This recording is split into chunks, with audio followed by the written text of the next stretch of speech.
Hi everyone, it's Natalia, your host and founder of My Life Quest. This podcast is about people who chose to live differently. And today I have the most special guest you could ever imagine. It is Victoria, and Victoria is my very good friend. She's an extraordinary woman. I admire her so much. She's got so much wisdom to share, so I'm super excited about having her today.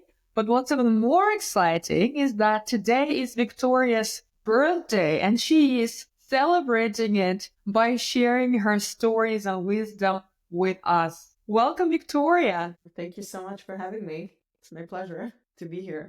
Victoria is a nomad, and she's currently in Bangkok. And today I really wanted to talk about her unique path. She's one of the few people I know who never searches for clients and successfully always has clients, who lives her life very differently and very unapologetically, and who's got a very unique mindset, and she just managed to make it work. And so today, hopefully you can share some of your kind of lessons with us. So let's begin a little bit with kind of the story. How did you end up being a nomad, and how did you end up in copywriting? Well, out of all the things that I could be passionate about, I realized that travel is the biggest thing for me. I would fly on like short vacations once every 3 months just because it's like oxygen for me. And I didn't really know about the nomad lifestyle until about 2016, 2017. And once I heard about it, I decided I wanted to try it out. And I was actually going to head out to become a nomad on the week that COVID hit everywhere and everybody went into lockdown. So then you kind of need to understand if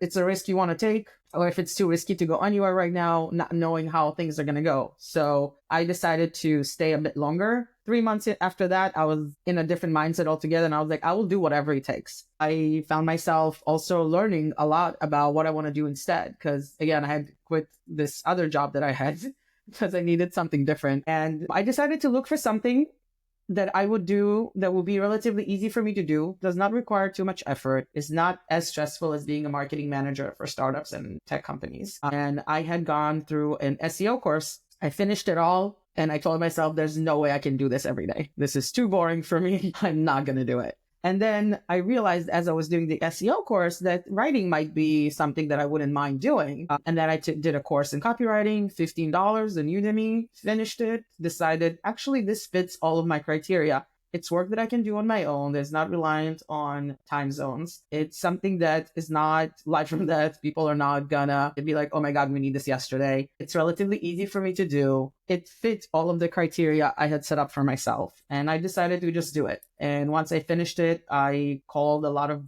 people in my network who are also marketing managers or are in the marketing world and told them, hey, like I've done this course. I'm doing this now. And if you need content, please let me know. I will be happy to work with you. So that's basically how I got into copywriting. Exactly. Sure. Like, I'm impressed because most people, and this is a great example of how you kind of just started doing and took a course and figured that it's not, SEO is not for you. You weren't like trying to figure out in your head, like, what's the perfect thing for you to do? You went and you did, you tried, you didn't like it, you tried something else. But like it sounds like it was an educated guess. Definitely. How do you know that you might like writing? Because I have ADHD, I feel like I need to keep having novelty in my life, and knowing that the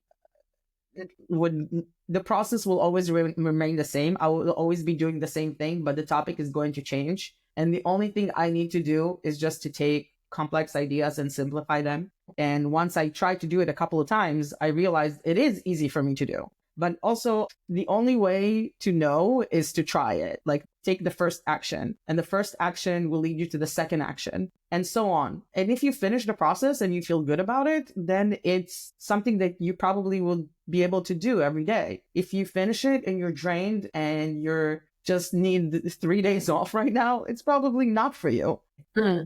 So what you're saying is that pretty much try things out and keep track of your energy levels. Get properly into something. Don't just like dip your toe in the water. Like don't go all in, but like put in a foot and then see what happens after. If you get more energized or you feel excited, then keep doing that. If you feel depleted, then The one thing I want to say here is a lot of people come up with the idea in their mind and just keep going like a snowball towards the end of the process without actually trying to do things and either liking the idea but not wanting to put the effort because they already did it in their head or just too scared to do it. You're never going to know if you like it or not. Yeah, exactly. Victoria and I, often talk about the difference in the mindset of the sort of the 9-to-5ers versus the business owners, freelancers, and people who work for themselves. Victoria, from your experience, what's the difference in the mindset and how people from the corporate background can change their mindset to more of a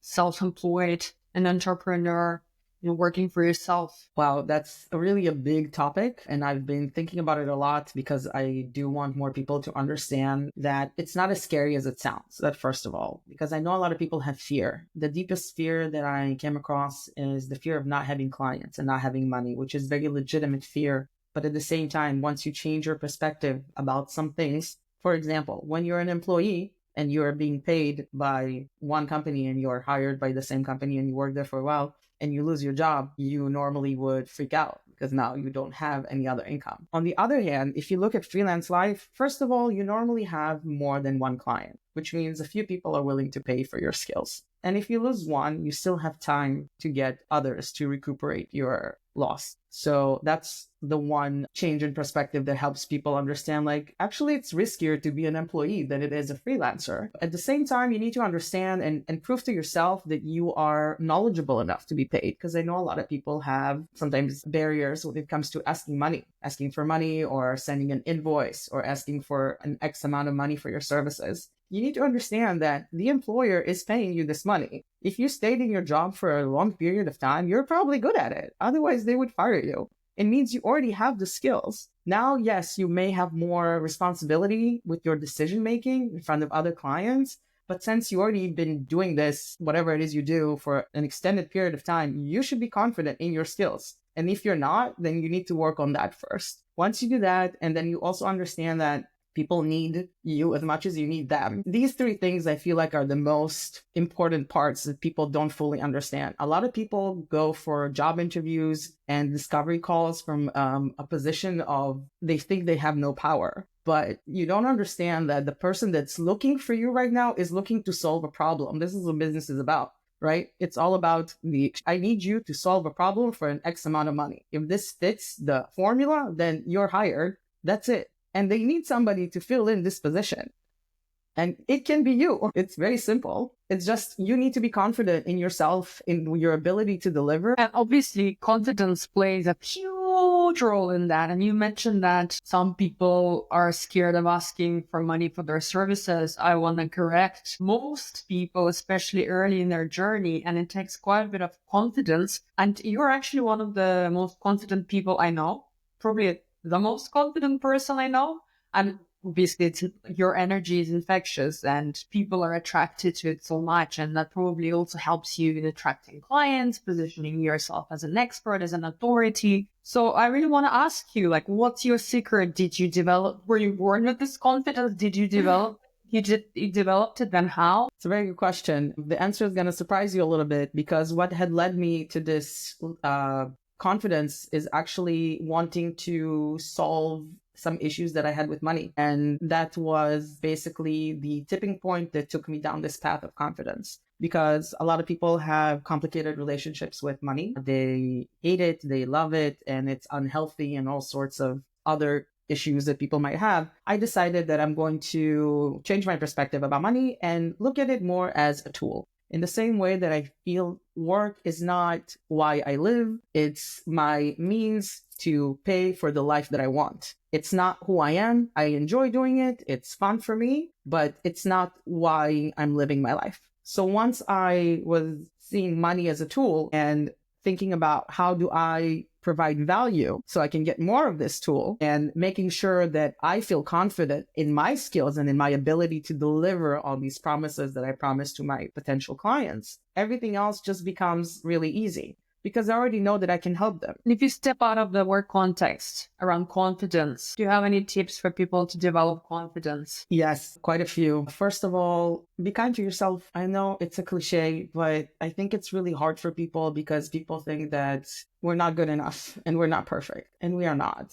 But that's all humans. All humans are imperfect. We all make mistakes. Once I changed my perspective about making mistakes as well. Instead of beating myself up for making mistakes, what I do instead is acknowledge that this was a mistake and understand the consequences of it, and make the consequences be the payment for like learning this mistake. So I paid for it. It's done. Now I know never to repeat this again. So why would I beat myself up? This was a lesson I needed to learn. I learned it. This was the cost of it. It's fine. Now I will never do it again. And I'm moving on to the next thing. Be understanding of yourself. There's a rule that I keep telling my friends who have a lot of negative self-talk is if you can't say this to a friend of yours, even the friend that you least like, you can't be saying it to yourself. It just does not make any sense. Why would you put yourself down so much yourself when you're the only person that can give yourself any kind of validation or any kind of to elevate your mood or to destroy it within seconds? If you won't do this for a person you barely like, why would you do this to yourself? What kind of justification can you have for that?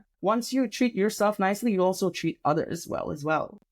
And it changes everything about your behavior and your relationships with people, whether it's personal or professional, it doesn't matter. Connect with yourself and just trust yourself. And if you don't trust yourself, educate yourself enough to reach a level where you do trust yourself. You're the only person that needs to live with yourself. You gotta feel comfortable in your own skin. Every time you feel uncomfortable, it shows. Maybe not with words, but body language is louder than anything you would ever say. So you gotta feel comfortable in your own skin. Find a way to do it. Yeah, I would add to that is that like what really helped me build a lot of confidence and trust myself more is this, first of all, radical self-awareness and being aware of what's happening to you and your surroundings. And if you disagree with the situation, with the person, with, something that's happening, if you treat it not in a way that feels right, unapologetically walk away from those situations.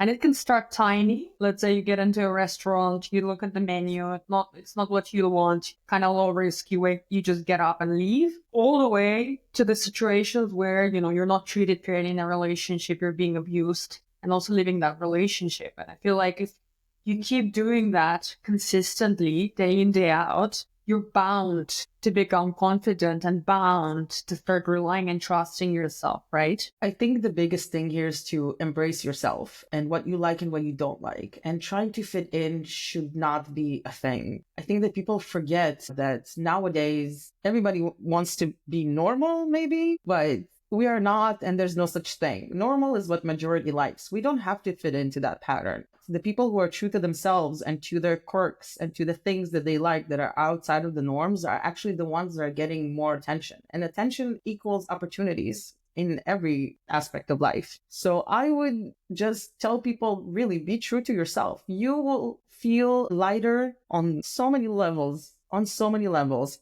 I wanted to repeat this. Attention equals opportunity. This is so well said and so well put, and I completely agree. What you're describing, actually, scientifically, there is a foundation for this conflict. And I wonder what you think about that. So essentially, as biological human beings, we have two contradicting needs. One need is for self-actualization and realizing your full potential and expressing yourself fully. On the other hand, we have a need to belong. And because we're social animals and this need to belong is so strong that sometimes, even when we find ourselves within the groups that we don't really care about or we don't want to have anything to do with, we still have this desire to belong somehow.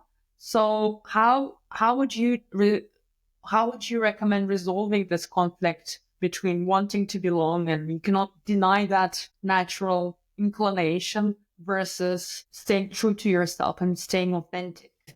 I will say that becoming a nomad is really an easy way to start this kind of change in you, because when you arrive in a new country or a new city, people don't know who you are. You can choose to be anybody that you want. This is an opportunity as well. You don't need to, because with friends and family that know you, they will notice a change in behavior and they might say things and it might discourage you and it might make you feel like you're doing something wrong. You're not doing anything wrong. People don't really like change. The question is, what do you want for yourself? If you want to be happy being who you are, then you need to be the one that sticks to yourself and to what you actually want.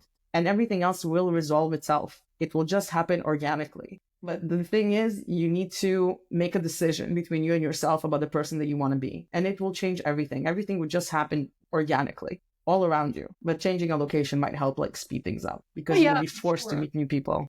100%. The changing the environment, I feel like maybe we can talk about it as well, because I think this podcast is for people who are on the brink of a breakthrough into starting to pave their own unique path. And there might be in a place where there is a little fear, there is a little doubt, there is a lot of some limiting beliefs, potentially a lot of uncertainty of what life might bring.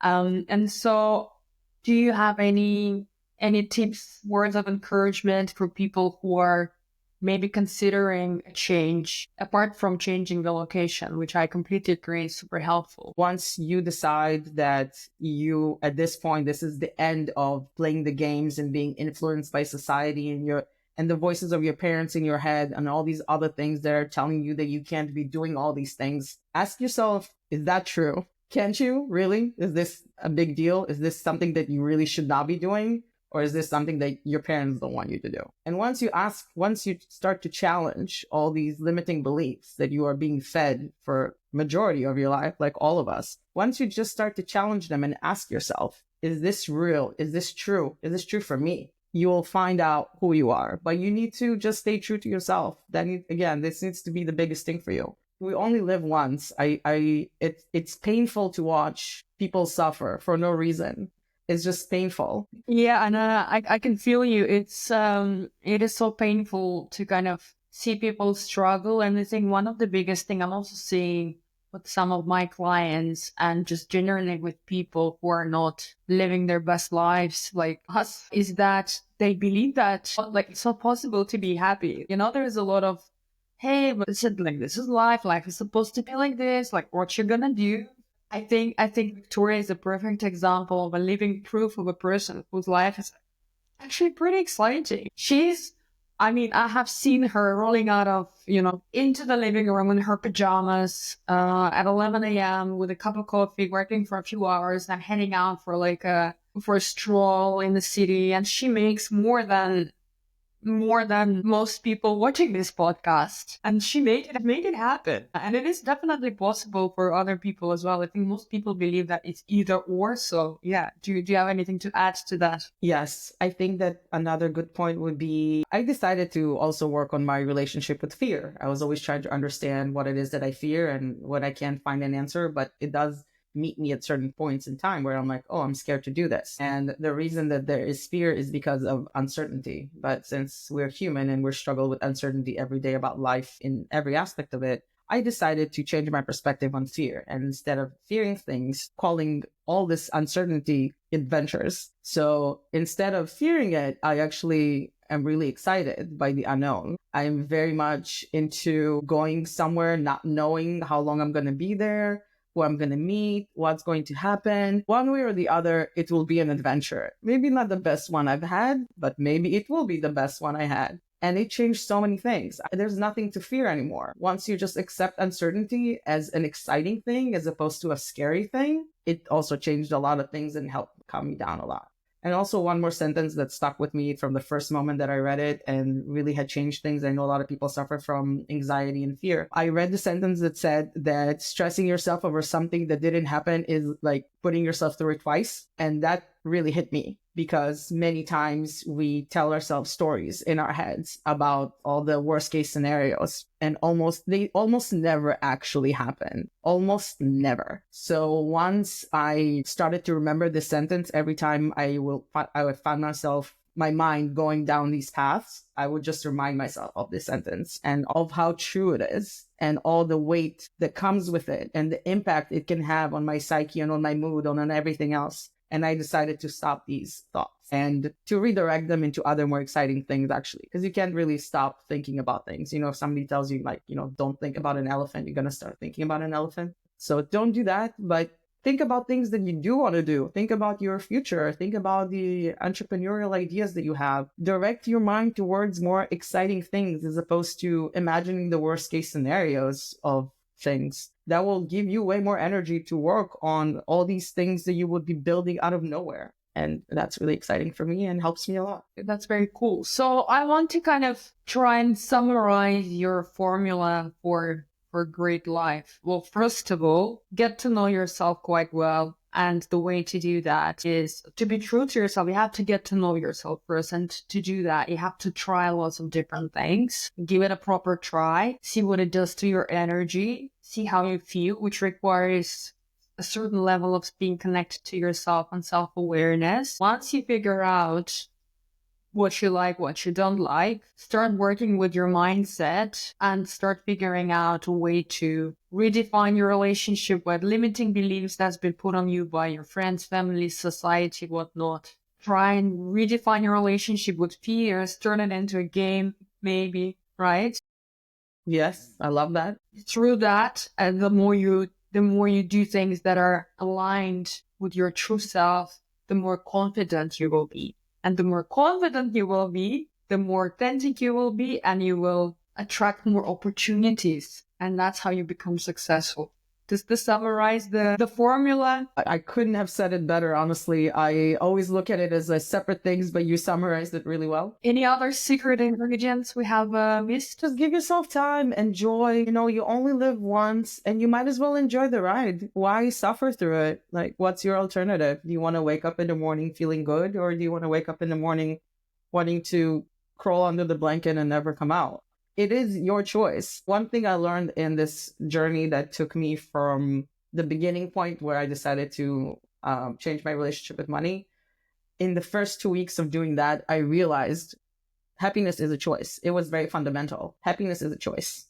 And it just requires some more knowing yourself to understand what makes you happy, and then try everything. Try everything that comes to your mind. I ended up learning how to play drums, ended up trying bow and arrow. I try all sorts of different things. And sometimes I like them and sometimes I don't like them, but at least now I know better. You just need to know what you like and go after that. And unapologetically, as Natalia said, it's a very important word here and a really important mindset. Just stay true to yourself. Everything else will fall into line. Yeah, this is very beautiful. Well, Victoria, thank you very much for all incredible wisdom. How can the listeners get connected with you? You can either find me on LinkedIn or Instagram if you want to follow my travels as well. Yeah, we'll put a link on the description of this episode. Yes, and I actually am also working on helping people develop their personal brand on LinkedIn by creating a community around it. So if you're interested in that, please find me on LinkedIn and we can talk further about that. Absolutely. So folks, if you want help with your LinkedIn efforts, if you want to change your mindset from an employee to an entrepreneur, self-employed, then definitely reach out to Victoria on LinkedIn. Thanks again for your time on your very special day. We wish you a very birthday and thank you so much. Thank you so much.